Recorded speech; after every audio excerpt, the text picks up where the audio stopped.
Hey, this is Winker Reviews, and I'll be doing a video on Happy Death Day to You, starring Jessica Rothe and Israel Brochard. This is the sequel to the hit movie that came out in 2017.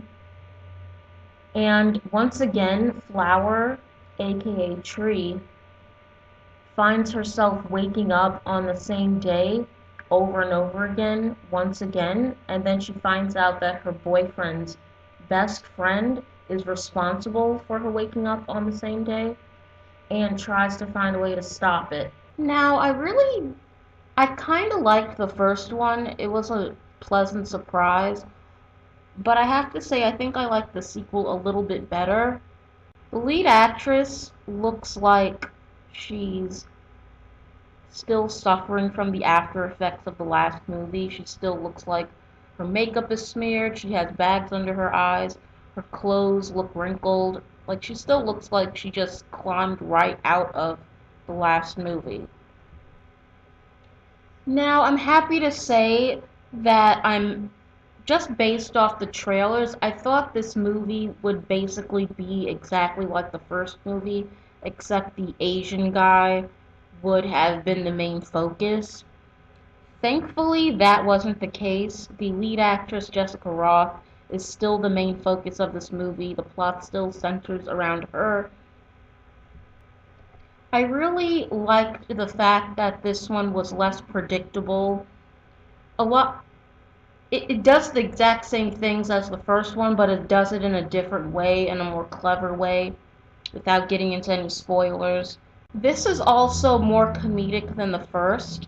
The first one is more focused on violence and has more of like a slasher feel to it, whereas this one has a sci-fi feel to it. It's more sci-fi than slasher horror, and it's actually like a comedy sci-fi movie, whereas the first one was a slasher movie with comedy elements. And I actually did appreciate that. It never felt like I was watching the same movie over and over again. It wasn't like this one didn't really seem like a cash grab. It actually seemed like they actually came up with a plot and a way to explain why everything was happening instead of just being a PG-13 cash grab. They actually thought out the plot and thought out like what they wanted the characters to do, what they wanted the subplots to be about, and I really did appreciate that. Because I really was cringing at the idea of this just being a ripoff of the first one and just being here because the first one was a box office hit. Towards the end of the movie, it did get a little convoluted. How do I explain this? Um, it it had like a lot of like plot lines in there that they needed to wrap up. There was maybe three main ones. There was one where she needed to reconcile with someone and say goodbye to someone. And there was also another one where how do I explain this? I can't really give away the plot lines because it's a spoiler, and I think that people should go into this without knowing much.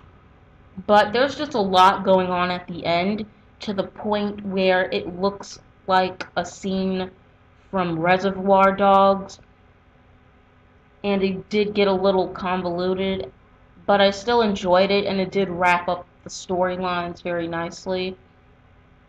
And I do recommend watching this, especially if you're a fan of the genre and if you liked the first one. If you liked the first one, you're most likely going to really like this one because it is a little different and it's not going to be like watching the exact same thing over and over again.